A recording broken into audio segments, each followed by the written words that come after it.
Merci Seigneur Jésus. Bien-aimé, prie le Seigneur, dis au Seigneur que tu voudrais l'entendre te parler en ce jour. Tu souhaites recevoir ces directives de la connaissance. Dis à Dieu que tu es là ce soir, en ce deuxième jour, pour être nourri de sa parole, par son esprit. Prie le Seigneur. Nous prions dans le nom de Jésus. Que ce soir ton esprit soit avec nous et que nous écoutons, Seigneur, cette parole venant de toi.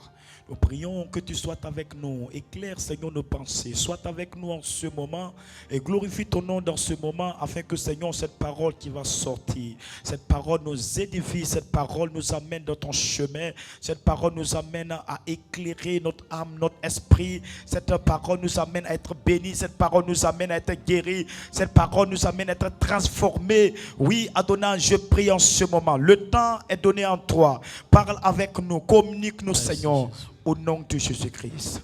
Amen. Amen. Amen. Que Dieu te bénisse. Amen. Tu vas prendre la Bible dans le livre de Psaume. Tu vas prendre le chapitre 11 et nous allons lire le verset 3. Psaume chapitre 11 et je fais la lecture du verset 3. Éternel Dieu de gloire, merci pour ce moment. Dispose les cœurs, dispose ma personne et parle à nous. Dis ce que tu veux dire, fais ce que tu as à faire. Tu es Seigneur et nous sommes tes sujets. Tu es Père et nous sommes tes fils et filles. Agis. Parle et nous aimons ta parole. Au nom de Jésus-Christ. Amen. Nous sommes en train de jeûner et nous sommes à notre deuxième jour de jeûne. Le moment de jeûne que nous avons entamé est un moment qui va s'étendre sur 12 jours. C'est un moment de jeûne qui a pour objectif de confier, consacrer notre année à Dieu. Et nous prions de cette façon. Chaque jour, il y a un thème qui est développé. Chaque jour, il y a des versets qui sont donnés. Chaque jour, il y a des psaumes qui sont donnés, des consignes et nous prions. Et hier était le premier jour. Hier, nous avons parlé d'un thème assez intéressant. Le thème, c'était « Au commencement, Dieu ». Et le message clé véhiculé hier était de demander aux enfants de Dieu de commencer toutes choses par Dieu. Commencez vos vies par Dieu. Commencez vos projets par Dieu. Il est très difficile pour Dieu d'être l'oméga d'une chose dont il n'a pas été l'alpha. L'une des garanties sûres pour que Dieu soit l'oméga d'un projet, c'est qu'il en soit l'alpha. Donc, dès le commencement de la relation, invite Dieu. Il sera jusqu'au terme, à la concrétisation. Dieu se manifeste là où il est pris pour l'alpha. Là où il siège, où il est couronné roi. Là où on fait de lui véritablement le commencement. Et je vous ai dit, commencez vos journées par Dieu. Commencez vos projets par Dieu. Commencez vos relations par Dieu. Commencez votre année par Dieu. Commencez-le ainsi, votre temps, la gestion de votre temps. Commencez par Dieu. Commencez toutes choses par Dieu. Si vous êtes sur un projet, pensez à la part de Dieu d'abord. Pensez à l'intérêt de Dieu d'abord. Ne vendez pas tout. Et puis à la fin, s'il y a un qui reste, bon d'accord, un qui reste là même là. Est-ce qu'on peut faire que Dieu peut prendre? Ne gère plus tes choses de cette façon-là. Si tu fais de Dieu la priorité, si tu fais de Dieu le premier, en réalité, tu deviens premier de toi-même, ta génération. Et j'ai répété une bonne phrase de mon père, l'évêque général Mike Joktan, hier. Il dit, ce qui est ta priorité, c'est ce qui te gouverne. C'est-à-dire ce qui devient prioritaire pour toi est le gouverneur de ta vie. Il y a des gens comme ça. Leur priorité, c'est l'argent avant tout. Ils cherchent l'argent, quel qu'en soit le prix. À la fin, l'argent n'est plus dans leur coffre, mais l'argent est au volant de leur vie. Ce n'est pas une bonne chose. L'argent doit être dans le coffre, pas au volant. Donc, ils sont prêts à jeter toute forme de valeur que pour l'argent. Ils sont prêts à se dédier que pour l'argent.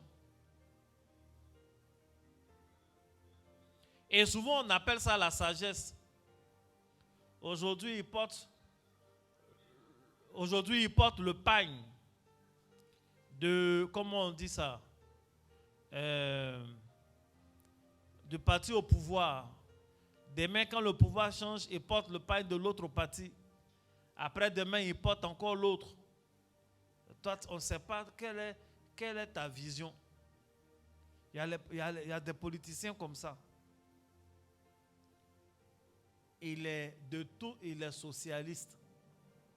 Il est de gauche, il est de droite, il est du centre.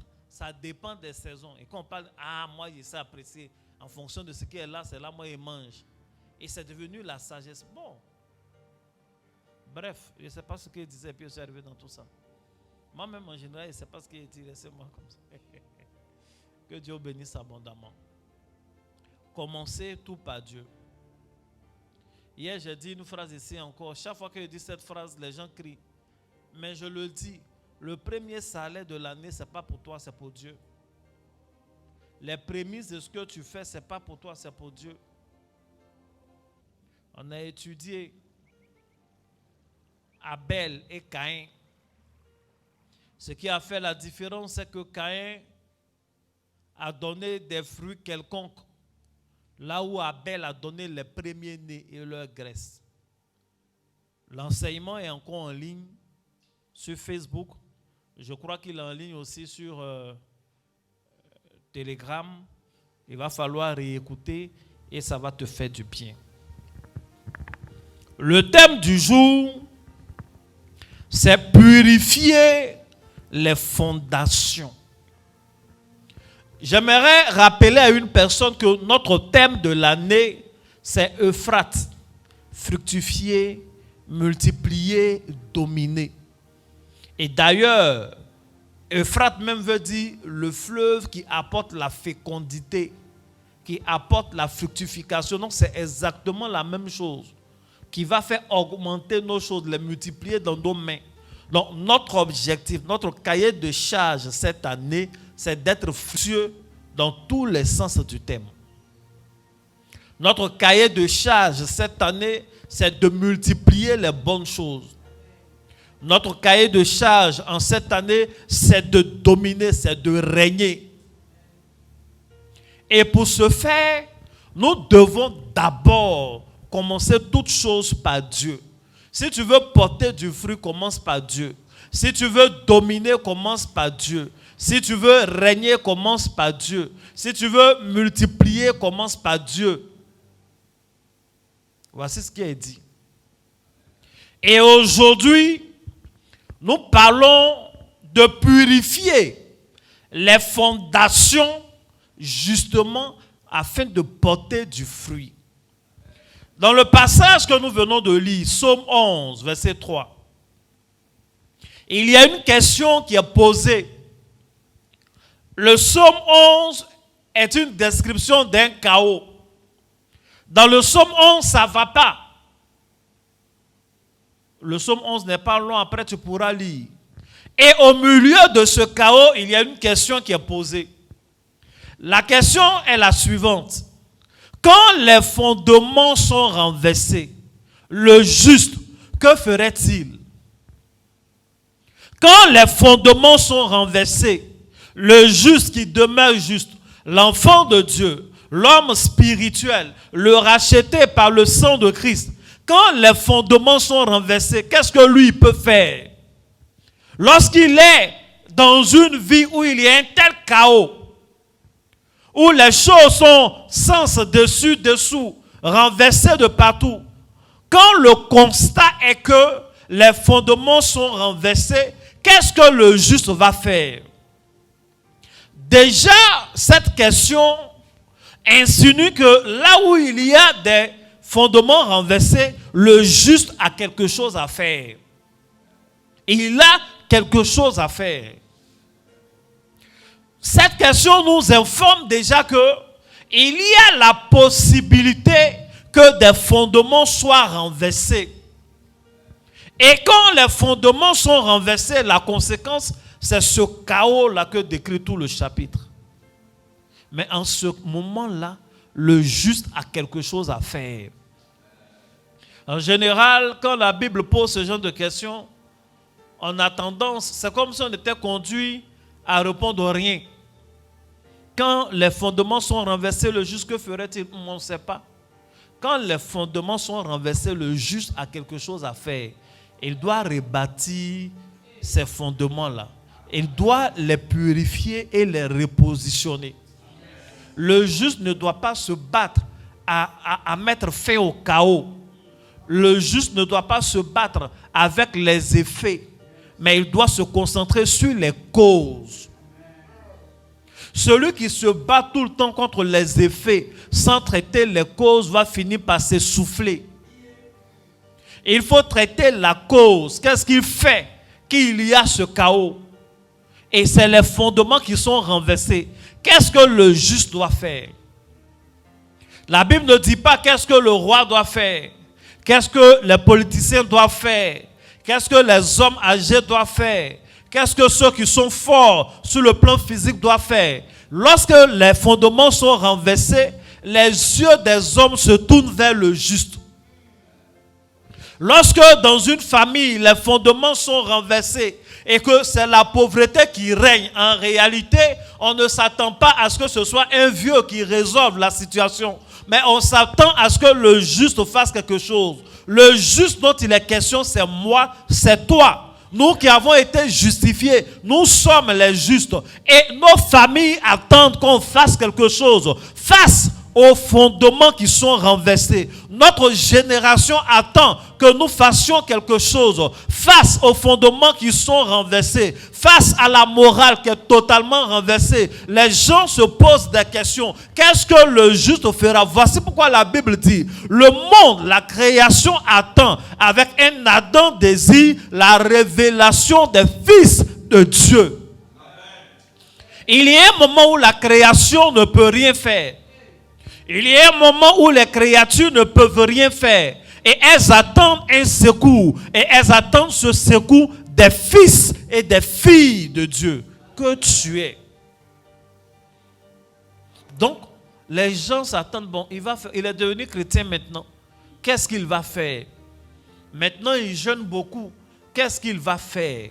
Bien-aimé, ce que tu as à faire, c'est de restaurer les fondements. C'est de purifier les fondements. Et ces choses-là passent par des enseignements, mais par la prière. Voici pourquoi depuis hier, on vous a donné le sujet de prière.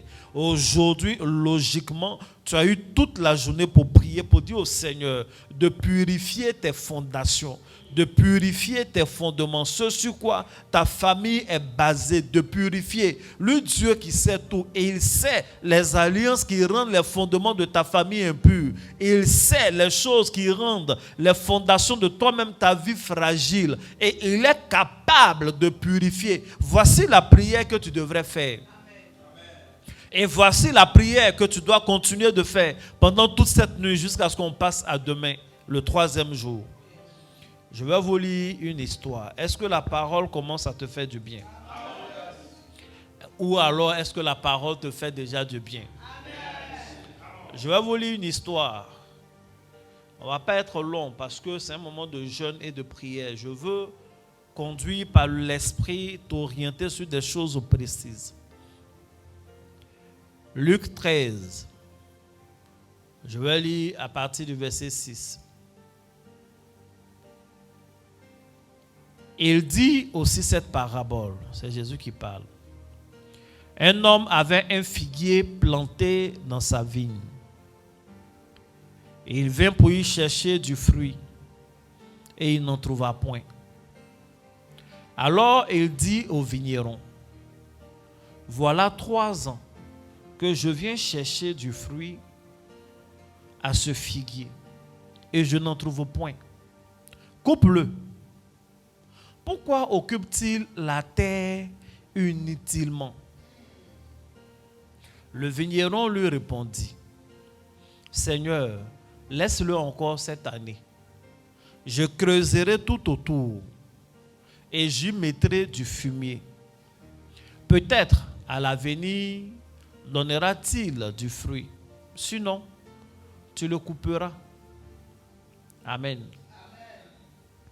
J'aime bien ce vigneron-là. De toutes les façons, vous voyez qu'il ne veut pas couper lui-même, non? Le boss dit, coupe-le. Il dit, non, non, non, voici ce que je vais faire. Donne 1 an encore. Mais s'il fait que ça n'a pas marché, tu vas couper. Oh, on dit, toi, il faut couper. C'est un vigneron compatissant, c'est Jésus. Il nous laisse toujours une occasion de nous repentir. Il faut saisir la main que Jésus te tend pour te repentir. Tu n'as pas toute la vie. Pour ce vigneron, au moins, on a entendu 1 an. Et toi, tu sais ce qu'on a dit sur toi? Quel est le délai qui t'a... Tu ne sais pas. On n'a pas écrit parabole de ta personne. Non, tu ne sais pas. Tu es là, tu vis. Tu penses que tu as tout le temps. Tu n'as pas tout le temps. Il faut bien te ressaisir dès maintenant. Tu n'as pas tout le temps pour porter du fruit. C'est la saison. C'est dans cette saison-là que tu dois porter ton fruit.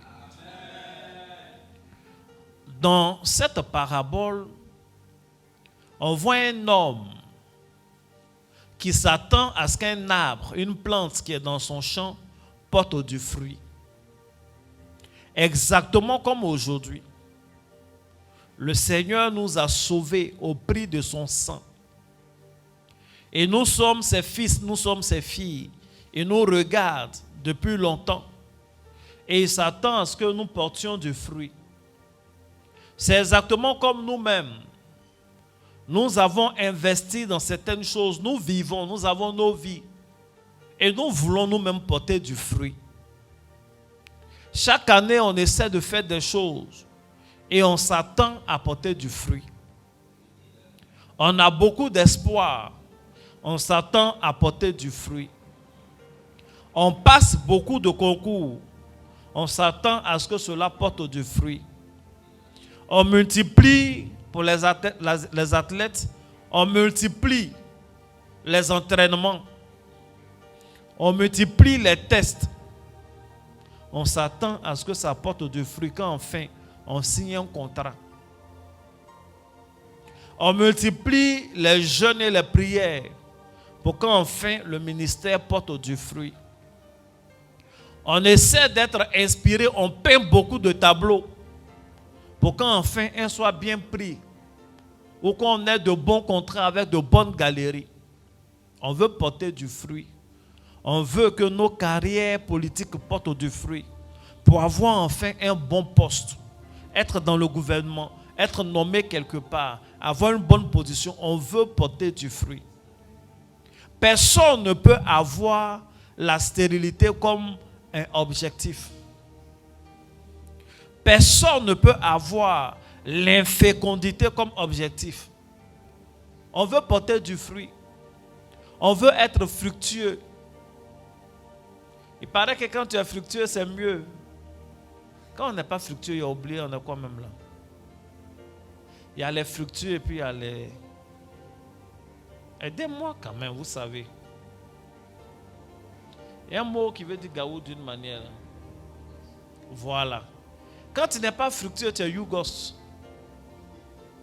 Vaut mieux être fructueux. Amen. Les yougos, ils sont toujours heureux. Non, ils sont toujours contents. Mais en vérité, ils ne sont pas heureux. Donc, ils rient et dansent, mais tu ne peux pas être heureux si tu n'es pas fructueux. Et Jésus nous appelle à porter des fruits. Des fruits moraux, des fruits sociaux, des fruits financiers, des fruits spirituels et des fruits humains. On doit faire des enfants. Tout ça, c'est des fruits. Tu dois accoucher. Ton mari doit t'enceinter. Tout ça, c'est des fruits.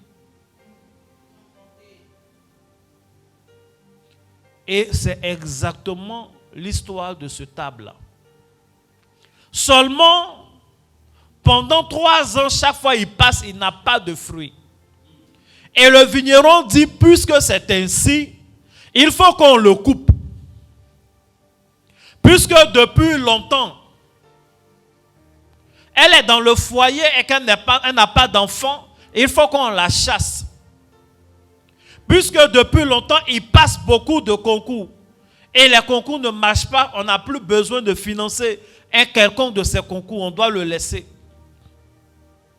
Puisque depuis longtemps, chaque année, il va faire des tests, mais on ne le sélectionne jamais, ce n'est pas la peine, il faut lui trouver un petit métier quelque part là-bas. Puisque depuis longtemps, tous les sons qu'il fait sortir ne prennent pas, ça ne marche pas trop, il n'y a même pas un concert qui suit. Ce n'est pas la peine, il faut qu'il arrête de chanter. Puisque depuis longtemps, il peint des tableaux et on ne paye pas, on n'achète pas, ça ne sert à rien.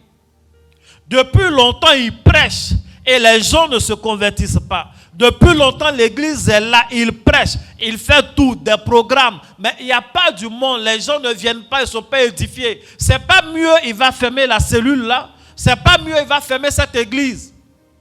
Il faut qu'il aille faire un chant lui aussi, exclusivement ça. Il faut dire Amen. Puisque depuis longtemps, de toutes les façons, personne ne l'aborde, elle ne se marie pas. C'est pas mieux, elle va enlever ça de sa tête. Il dit, coupez-moi ce figuier et jetez-le. Il occupe la terre inutilement. Il ne sert à rien.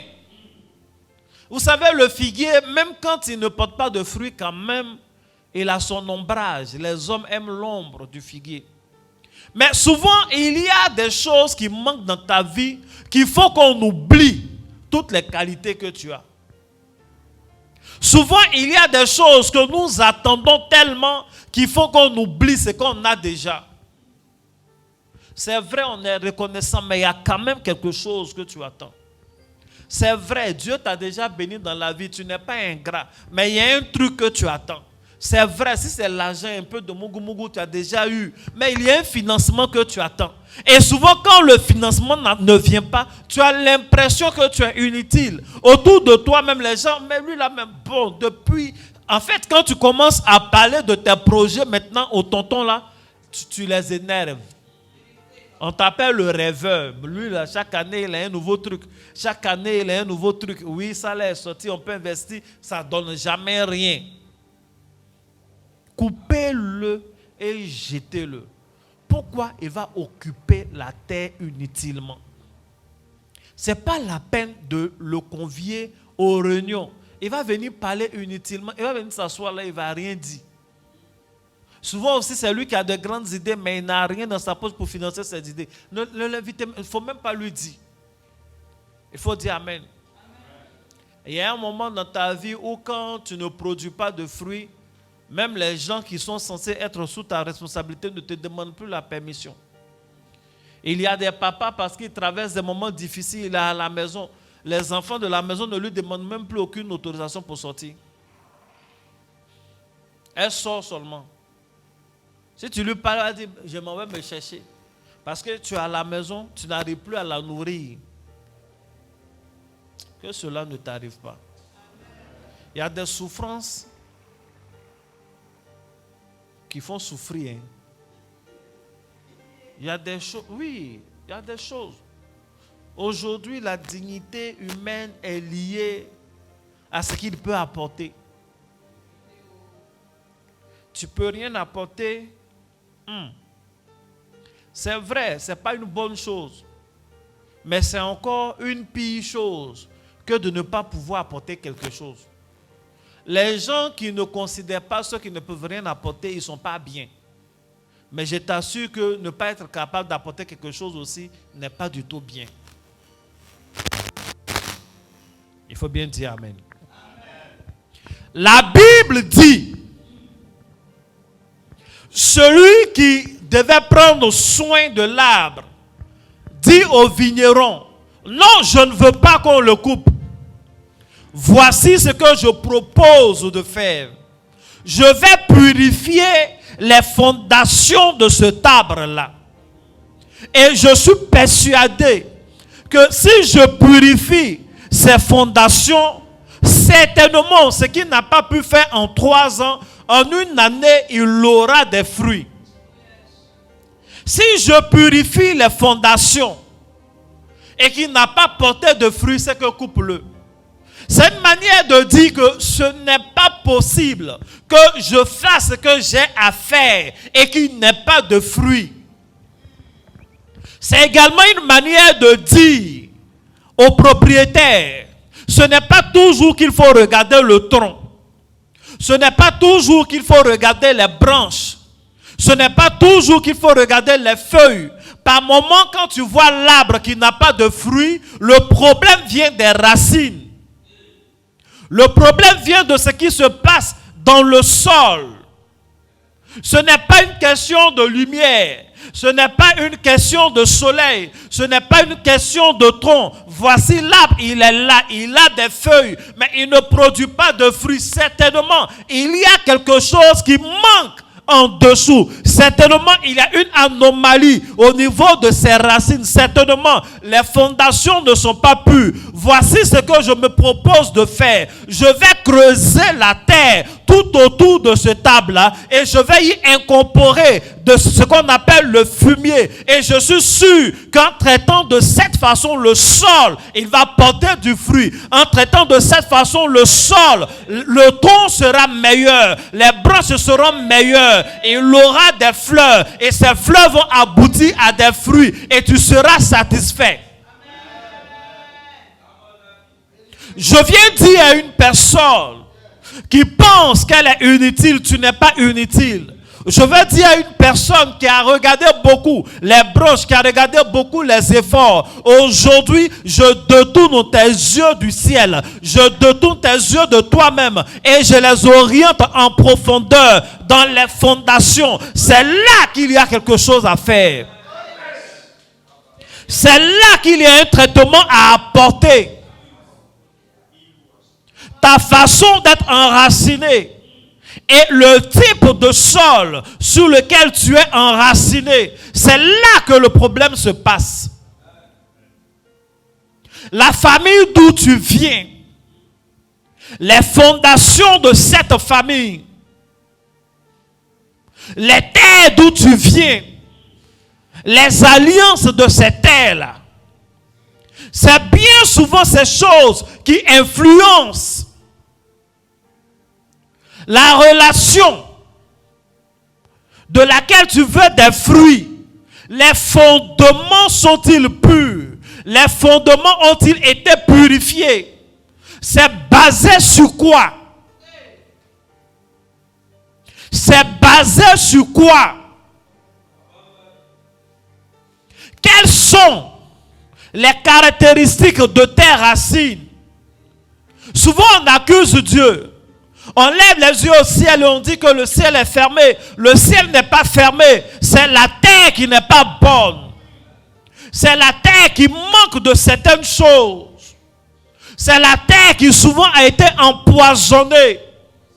De génération en génération, les gens ont décidé d'être esclaves de certains démons. De génération en génération, les gens ont décidé de donner leur famille. Et tu viens de cette famille. Voici pourquoi les choses ne vont pas. Mais je déclare en ce jour, je parle à tes fondations. Je déclare que la puissance de l'Esprit de Dieu, il descend jusque dans tes fondations. Et tout ce qui te condamnait, et que tout ce qui t'empêchait de porter des fruits, ces choses-là te lâchent. Au nom de Jésus, tout ce qui était poison, tout ce qui était vert, qui piquait tes racines, je déclare à partir de cet instant, ces choses-là meurent au nom de Jésus.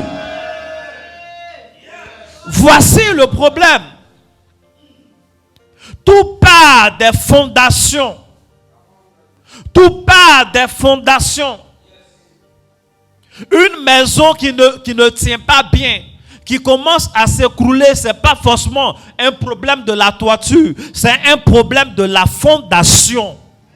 Bien-aimé, lorsque nous jeûnons et que nous te disons, il faut prier pour purifier tes fondations, c'est un sujet sérieux, c'est un jeûne sérieux. Et je fais une déclaration sérieuse. À partir de ce soir, tes fondations sont purifiées, tes fondations sont purifiées, tes fondations sont purifiées au nom puissant de Jésus. C'est de ça qu'il est question. Bien-aimé, je veux t'inviter à une chose. La Bible dit que le travailleur lui dit, voici ce que je vais faire. Je vais creuser. Je vais creuser tout autour de la terre, tout autour du figuier. Je veux amener une personne à creuser. Par moment, il faut creuser, il faut t'asseoir, il faut réfléchir. Il faut réfléchir aux fondations. Cette affaire-là, comment j'ai commencé? Il faut réfléchir aux fondations. Dans ma famille, qu'est-ce qui se passe concrètement? Quelles sont les premières alliances? Il faut les identifier. Quels sont les premiers autels? Il faut les renverser. Souvent, il faut t'asseoir, il faut réfléchir, il faut voir. Est-ce que ce que tu vis ne ressemble pas à ce que ton frère vit? Est-ce que ce que tu vis ne ressemble pas à ce que ta soeur vit, à ce que tes cousins vivent? L'échec ne peut pas être consanguin. Échouer dans la vie n'est pas lié au groupe sanguin. Je veux dire naturellement, biologiquement. Donc, si vous avez les mêmes symptômes de vie, c'est qu'il y a quelque chose qui ne va pas. Il y a une mauvaise fondation qui doit être purifiée. Il faut creuser. À un moment donné, il faut arrêter de courir, il faut t'arrêter. Et pense à tes fondations. La Bible nous dit dans le livre de Ésaïe 40, c'est l'un des versets que je vous ai donné, où Dieu pose la question, est-ce que vous avez déjà réfléchi aux fondations? Est-ce que vous avez déjà réfléchi aux fondations de votre vie?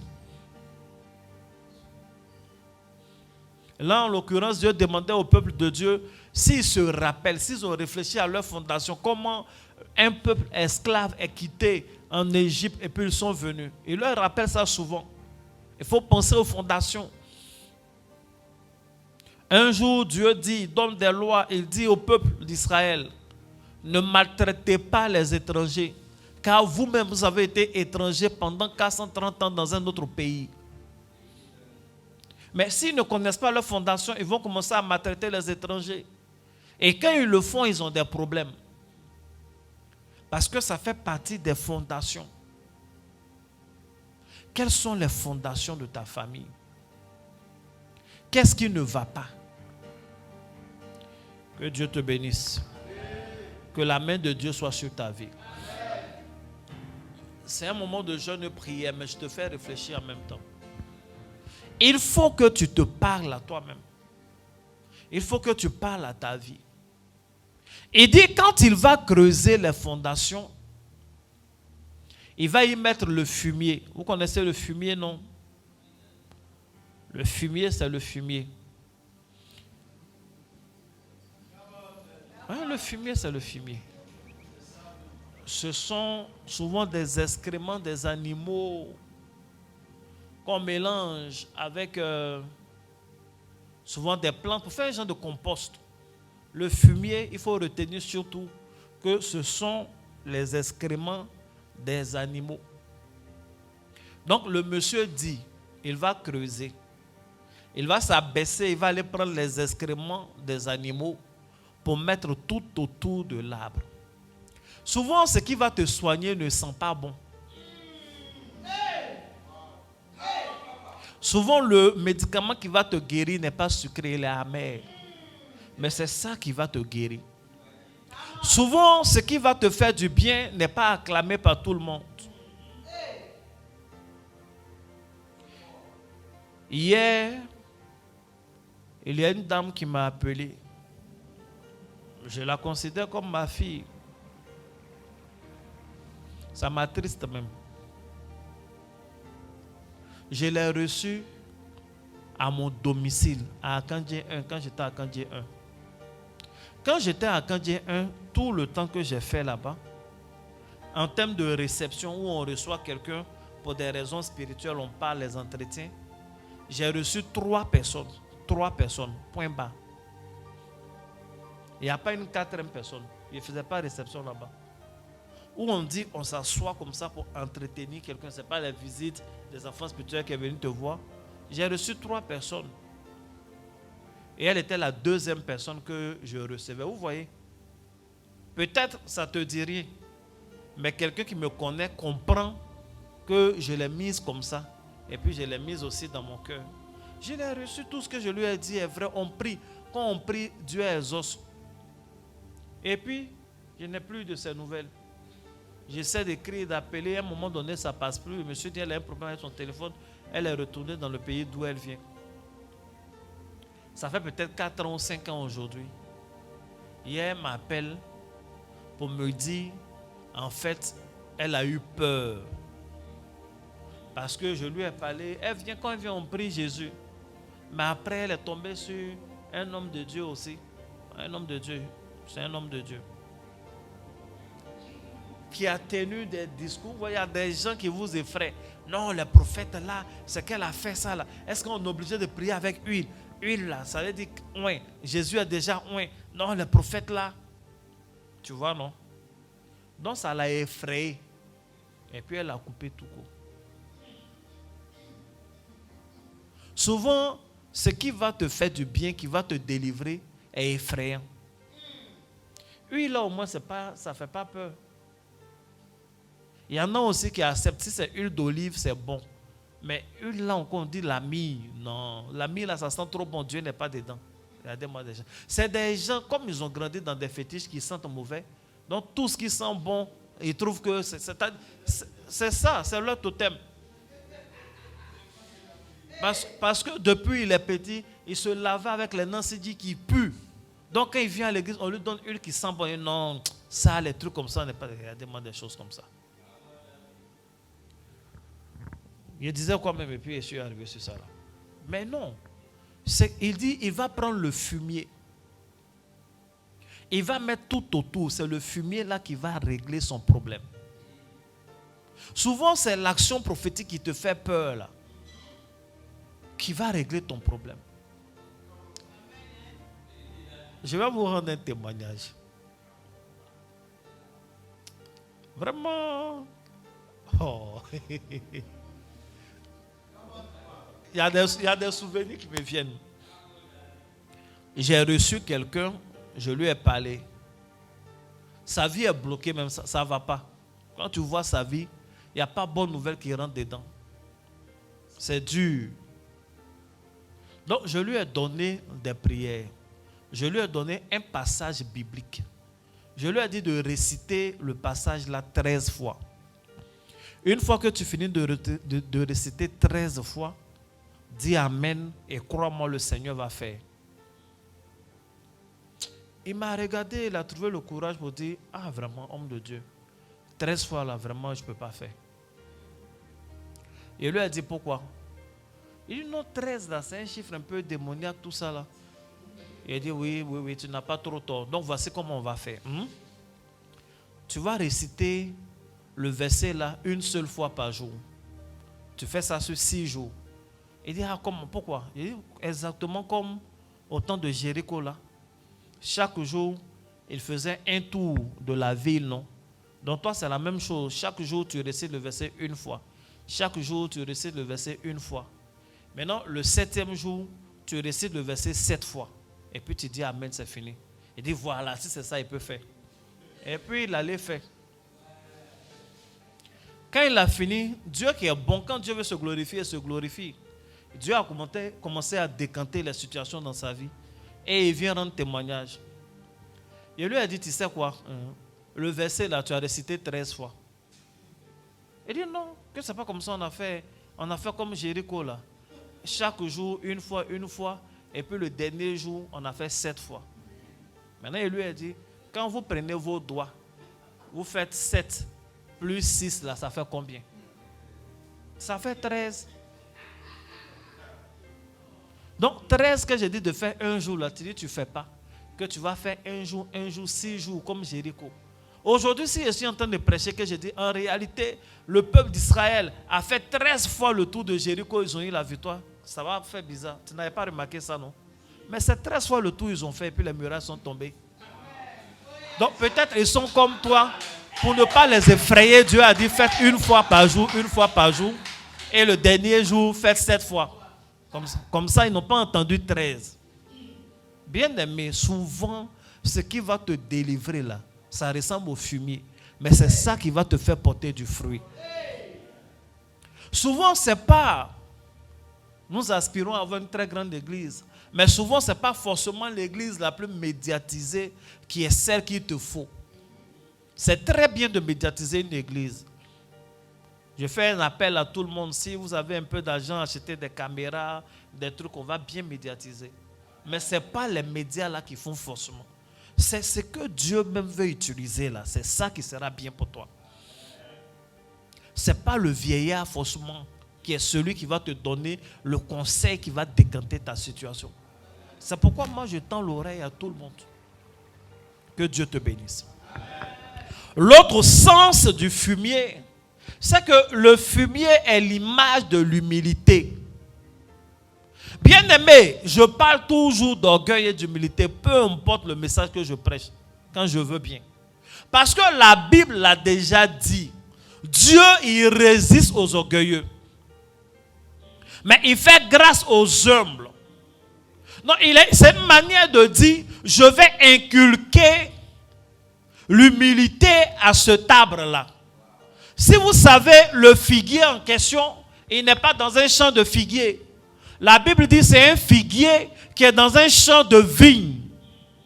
Et le figuier dans un champ de vigne a des raisons d'être fier. Nous, on a une vigne ici. Telle qu'on a laissé pousser, ce n'est pas comme ça on fait. Les vignes, là, on taille. La vigne n'est pas droite comme ça. L'arbre est tordu. Ouais, non, c'est comme une corde qui grandit. Donc c'est torsadé comme ça, courbé, tout et tout. Et puis, vous voyez comment ces feuilles-là sont. Ce n'est pas les plus belles feuilles en termes d'arbres. Et on est obligé de mettre souvent des tuteurs. On met un arbre, un tuteur, pour qu'il s'appuie dessus. Est-ce que vous comprenez ce que je suis en train de dire? C'est comme ça la vigne est. Si tu veux, viens au centre ABC, ici on a une vigne. C'est comme corde. Donc, pour qu'il tienne, on met d'abord un tuteur. L'arbre n'est pas droit. Il est torsadé. Ses feuilles ne sont pas très larges et il n'est pas grand. C'est au milieu d'un tel champ que le figuier là était. Le figuier est grand. Il a de grandes branches. Il a de bonnes feuilles. Il donne de l'ombre. Le figuier est dur. Il n'a pas besoin d'un tuteur pour être élevé. Le figuier n'est pas tordu comme les autres là. Donc le milieu dans lequel il vivait, il avait toutes les raisons d'être orgueilleux. Il avait toutes les raisons d'être fier. C'est quand même le figuier. Il voit toutes les vignes là de haut. Il est bien droit. Il donne de l'ombre. On ne peut pas s'asseoir à l'ombre d'une vigne. Je suis sûr que ceux qui travaillent dans le champ, quand ils tournent jusqu'ils veulent se reposer, c'est sous son ombre qu'ils viennent. Voici le rôle de ce figuier. Donc il avait la fierté. Il n'est pas comme les autres, il ne leur ressemble pas. Le gars là dit, ce truc-là, ce figuier-là, on va le rendre humble. Je vais prendre caca de poulet, je vais mettre sous ses racines. Il va porter des fruits. C'est parce que son cou est trop élevé, c'est l'orgueil là qui fait qu'il ne porte pas de fruits. Je vais creuser tout autour et je vais s'aimer l'humilité. Ça va lui donner des fruits. Bien-aimé, tu veux traiter tes fondations, il faut insérer l'humilité dans ta manière de fonctionner. Il faut être humble dès maintenant pour ne pas que le ciel soit obligé de t'imposer l'humilité. Quand le ciel t'impose l'humilité, ça fait mal. Tu ne peux plus parler. Et Dieu te diminue comme ça. Et puis il regarde si tu as apporté du fruit. L'humilité est une attitude qui répare nos fondations. Je viens de donner le réma, je ne veux pas durer dessus. Est-ce qu'on t'avait déjà expliqué ce truc-là de cette façon? Il dit, je vais mettre le figuier. La Bible dit, je prends le pauvre du fumier, non? L'indigent du fumier. Ça, le fumier, c'est l'humiliation, c'est pas bon. Donc, il dit, il va mettre ça sous les racines de l'arbre. Ça lui apprendra. Il va porter des fruits. Que Dieu vous bénisse. La troisième image du fumier, c'est les rituels. C'est l'esprit même de la purification. Quand vous prenez la Bible dans le livre de Néhémie, il décrit les murailles de Jérusalem, il décrit les travaux qu'il faisait. Vous verrez dans Néhémie chapitre 2, le verset 13. Il y a l'une des portes qu'on appelle la porte du fumier. C'est une porte spéciale à Jérusalem. L'image de cette porte-là est l'image de la purification. En réalité, à Jérusalem, tout ce qui est excrément, souvent le sang coagulé, les restes d'animaux, tout ce qui est ordure qui sent, il fallait qu'il y ait cette porte-là qui existe et par elle, on fait sortir toute impureté de la ville sainte. Donc, la porte du fumier est utile. Elle est là pour débarrasser la ville de l'impureté. Donc, la porte du fumier est l'image des actes de purification. Moi, il t'a déjà dit, il faut te purifier. Il t'a déjà dit, de temps, j'ai prêché un long message. C'est sur YouTube. Il y a quelqu'un même qui a copié pour en faire un livre. Lui, au moins, il m'a écrit, donc je ne prends pas ça en mal. Et puis, il a mis mon nom dans son livre, donc c'est bon. Le pouvoir purificateur du sel. J'ai parlé de ça en long et en large. Le pouvoir purificateur de l'eau. J'ai parlé de ça en long et en large. Ici, à ABC, il y a des kits de purification. On ne peut pas toujours revenir dessus. Mais mon ami, tu dois te purifier de temps en temps. Tu ne trouves pas que de temps en temps, le parfum de ton voisin change? Ou de ta voisine? Moi, j'ai fait le lycée à Korogo. Chaque voisin a son odeur. Et puis, tu sais que ce n'est pas des parfums qui sont sur le marché. Oh. Les gars là sont prêts même. Un jour, mon voisin est venu me dire, ah, voisin. Il dit, ceux qui étaient au village. En fait, j'ai rien dit. Il a dit, ah, voisin. Il dit, ceux qui étaient au village. Il a compris. Mais il est propre. Hein? Il est propre, toujours bien lavé. Il était clair même, tout et tout. Mais, il y a une odeur, tu sais que ce n'est pas odeur de sueur. Bon, non là. Dieu merci, nos choses sentent bon. Il faut te purifier. Il faut te purifier. Il faut purifier ta vie. Il faut purifier tes pieds. Il dit, il va creuser autour de la terre. Il faut purifier ta terre. L'un des éléments caractéristiques, la terre chez l'homme, ce sont ses mains et ses pieds.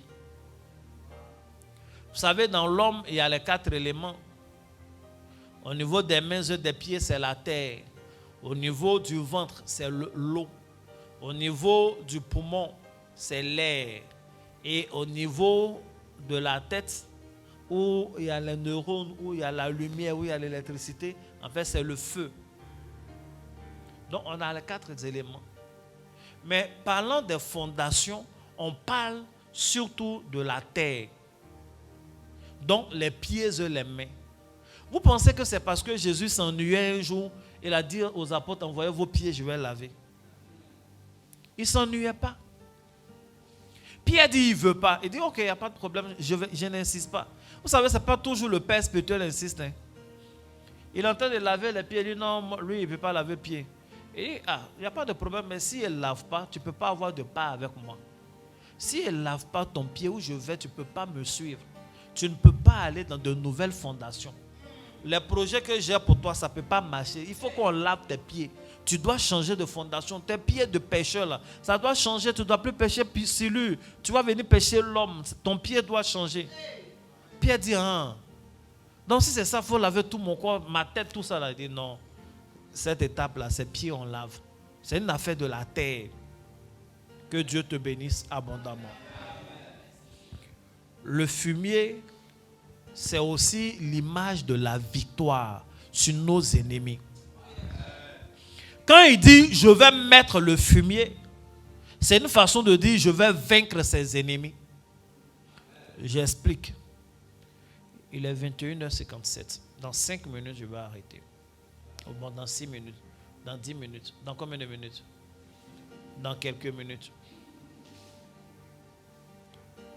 2 Rois, chapitre 9, verset 37.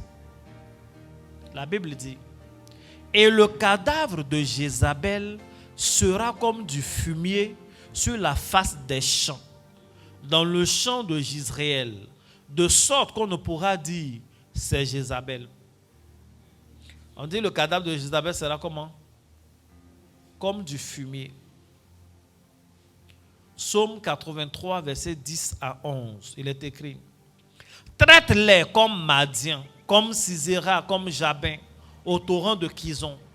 Ils ont été détruits à En-Edor. Ils sont devenus du fumier pour la terre. » Ici, c'est une prière qui fait référence sur des ennemis que Dieu a déjà traités. Et il les a traités comment?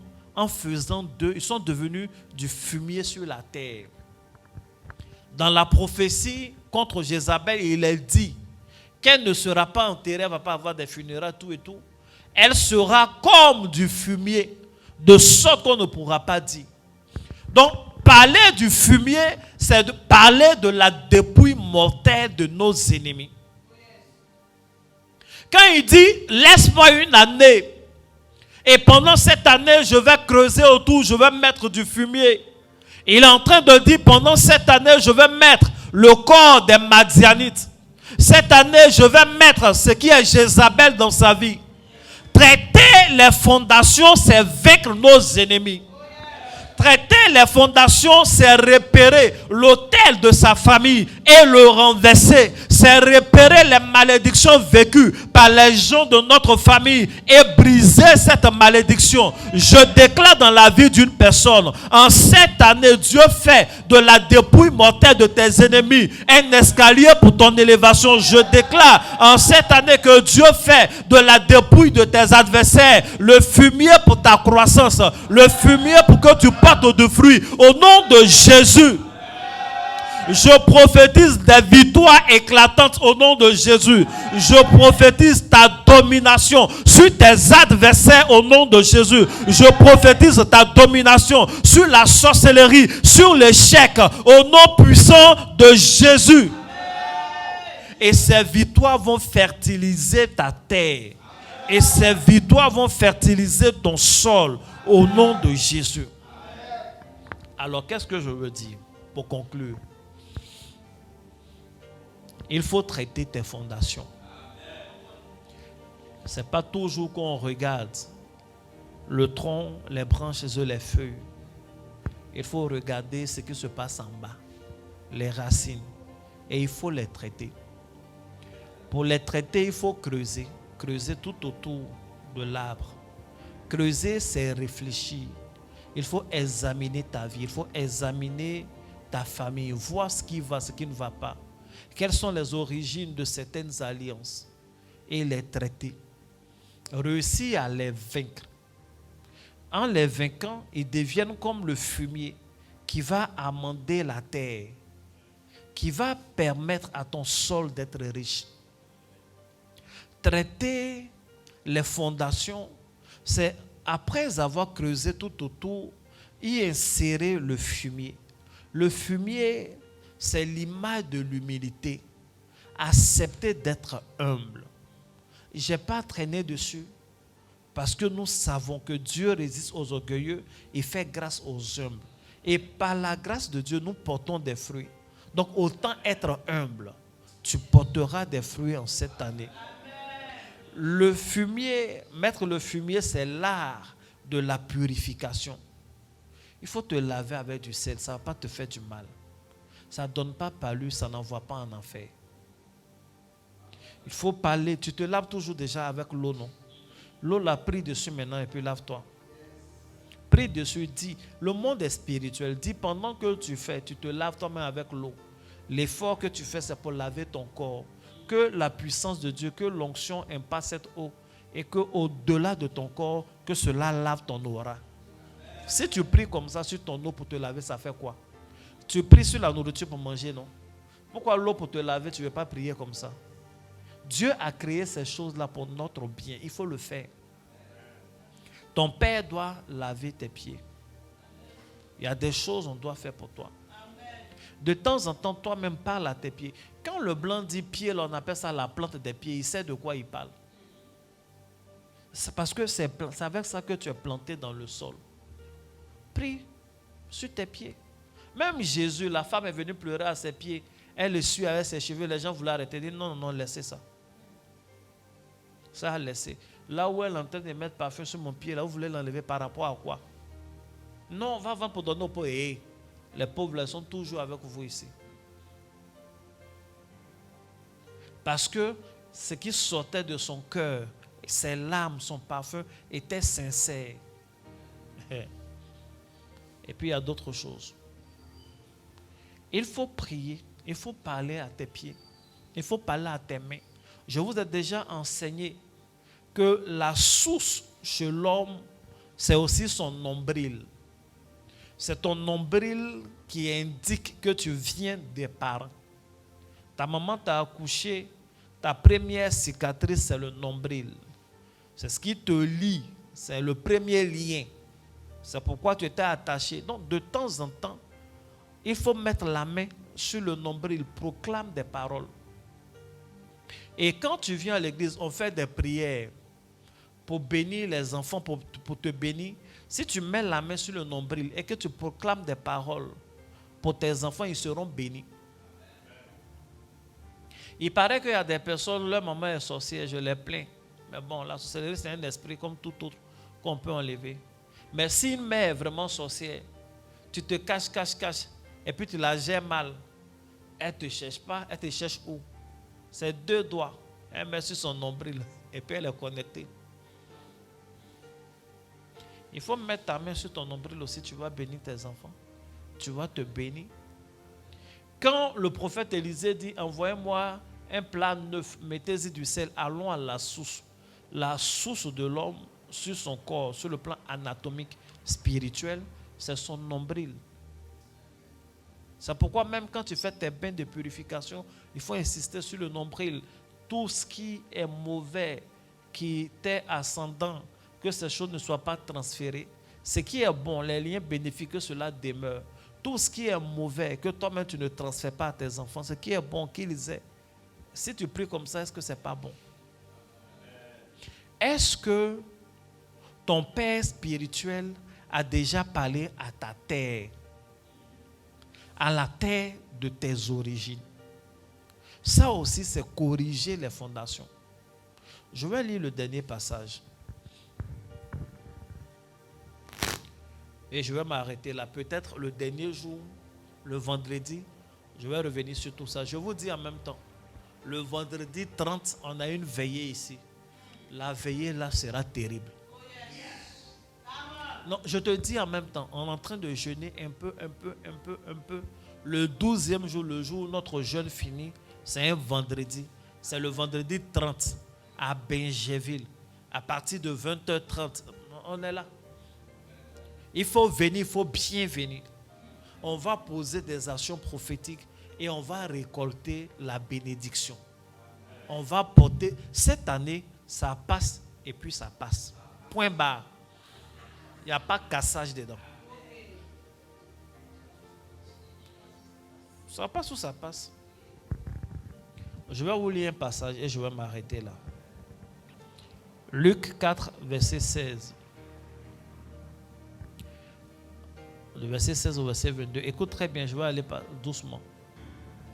Il se rendit à Nazareth, où il avait été élevé. Et selon sa coutume, il entra dans la synagogue le jour du sabbat. Il se leva pour faire la lecture. Et on lui remit le livre du prophète Ésaïe. L'ayant déroulé, il trouva l'endroit où il est écrit: L'Esprit du Seigneur est sur moi, parce qu'il m'a oint pour annoncer une bonne nouvelle aux pauvres. Il m'a envoyé pour guérir ceux qui ont le cœur brisé, pour proclamer aux captifs la délivrance et aux aveugles le recouvrement de la vue, pour renvoyer libres les opprimés, pour publier une année de grâce du Seigneur. Ensuite, il roula le livre, le remit au serviteur et s'assit. Tous ceux qui se trouvaient dans la synagogue avaient les regards fixés sur lui. Alors il commença à leur dire: Aujourd'hui, cette parole de l'Écriture que vous venez d'entendre est accomplie. Et tous lui rendaient témoignage. Ils étaient étonnés des paroles de grâce qui sortaient de sa bouche. Et ils disaient: N'est-ce pas le fils de Joseph? Quand on lit cette parole, quand on continue, ou quand on prend la version de Marc, la Bible dit que Jésus n'a pas pu faire beaucoup de miracles. Il n'a pas pu faire des miracles, si ce n'est la guérison de malades. Dans ce passage, il y a des choses étranges qui se passent. Jésus va à la synagogue. Il est orateur. On lui donne le parchemin. Il ouvre le parchemin. Il lit. Quand il finit de lire, il remet le parchemin au serviteur. Qu'est-ce qu'il doit faire? Il doit expliquer. Il doit enseigner. Mais il n'enseigne pas. Il finit de lire, il s'en va s'asseoir. Pourquoi? Parce que ce qu'il est venu faire, il vient de faire. Il avait fini. Mais les gens sont étonnés, le regard, ils ne comprennent pas. Alors il leur dit: cette parole-là que vous venez d'entendre, c'est accompli aujourd'hui. En fait, cette parole-là parle de moi. Les gens sont étonnés. Mais ce n'est pas le fils de Joseph qui est là. Nous, on le connaît. Pourquoi ils disent ça? Parce que Jésus est à Nazareth, le lieu où il a été élevé chez lui. La question que je pose est la suivante. Est-ce qu'on peut considérer cette mission de Jésus, est-ce qu'on peut considérer qu'elle est un succès? Parce qu'il allait prêcher, les gens sont un peu étonnés. Mais il n'a pas pu faire des miracles. À la fin, il va dire même le prophète n'est pas reconnu chez lui. Est-ce que cette mission-là est un succès?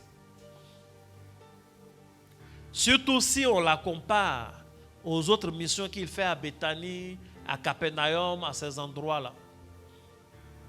Je pense que ce n'est pas un succès s'il est parti pour démontrer la puissance de Dieu. Mais pour savoir si c'est un succès ou pas, la première des choses, il faut identifier la mission.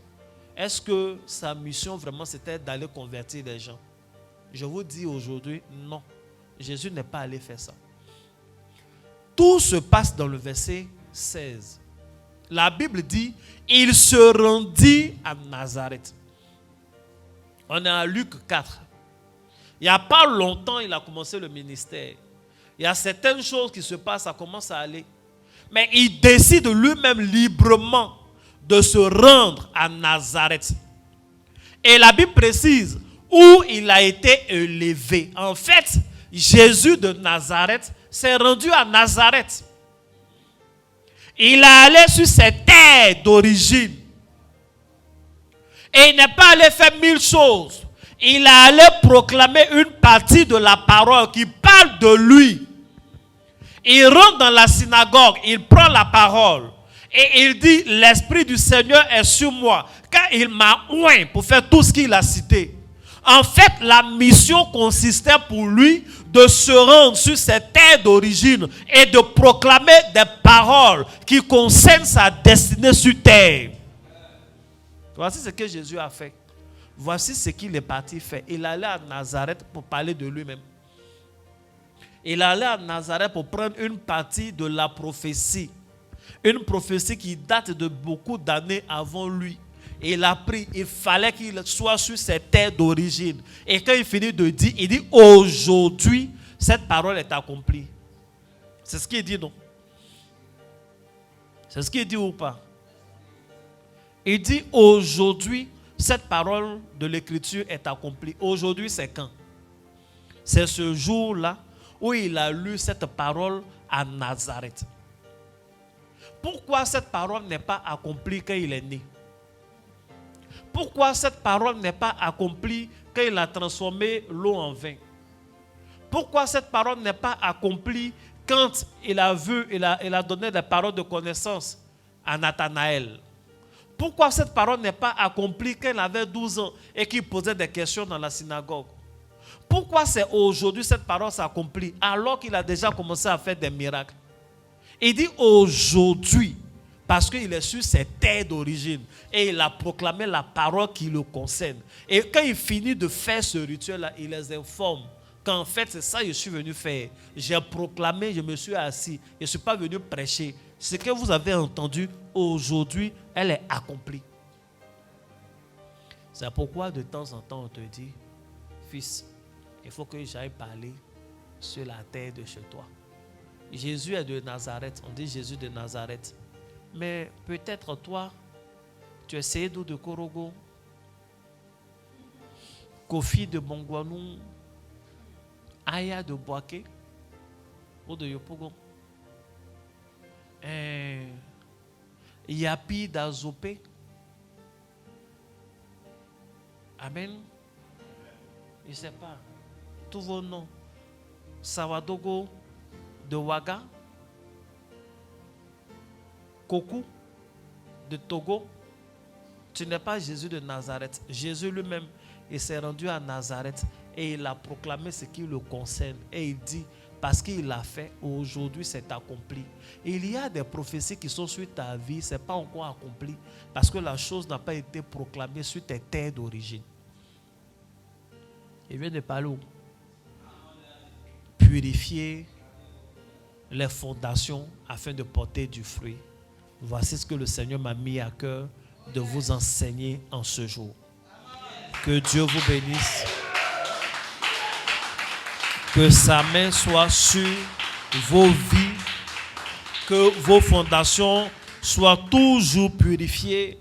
Nous restons ouverts pour les questions. Les mêmes numéros sur lesquels vous pouvez faire les offrandes sont les mêmes numéros que vous pouvez contacter pour poser des questions, pour rendre des témoignages, pour donner des sujets de prière. Vous pouvez les écrire. Shalom, que Dieu vous bénisse, que la main de Dieu soit sur la vie de chacun d'entre vous. Révérend l'ange Emmanuel Kwa, serviteur de Dieu auprès de vous. Nous espérons que le message que vous écoutez vous fait du bien et nous vous suggérons de le partager à vos proches. L'Église Réveil des héros, dirigée par Dieu au travers de ma modeste personne, est à un stade de son évolution où elle a besoin de soutien. Nous faisons cette capsule pour exhorter tous nos frères, toutes nos sœurs que vous êtes à nous soutenir. Notre ambition est de donner des messages révolutionnaires aux enfants de Dieu. Vous donner les outils nécessaires pour vous en sortir dans ce monde qui, au final, est une véritable arène. Nous avons pour ambition de donner des lumières, des choses véritables qu'il faut aux enfants de Dieu, mais également d'évangéliser. Toutes ces choses pourront mieux se faire si nous avons pied à terre, comme on le dit. L'Église a donc pour ambition de procéder à l'acquisition d'un terrain, puis à la construction de son temple. Dans cette vision-là, nous avons besoin de vous tous. Nous avons besoin de toutes ces personnes qui sont édifiées, de toutes ces personnes dont le Seigneur touchera lui-même le cœur pour nous aider. C'est pourquoi vous trouverez toutes les coordonnées affichées à un coin de l'écran où vous pourrez faire vos dons. Nous avons besoin d'acquérir ce terrain-là. Nous avons besoin par la suite de bâtir ce temple. Nous aurons besoin de matériel pour servir Dieu avec excellence. Que Dieu vous bénisse, que la main de Dieu soit sur la vie de chacun d'entre vous N'hésitez pas, pour d'autres détails, vous pourrez toujours nous appeler, mais faites vos dons, participez au projet de Dieu. Que Dieu vous bénisse et bonne écoute pour la suite. Shalom.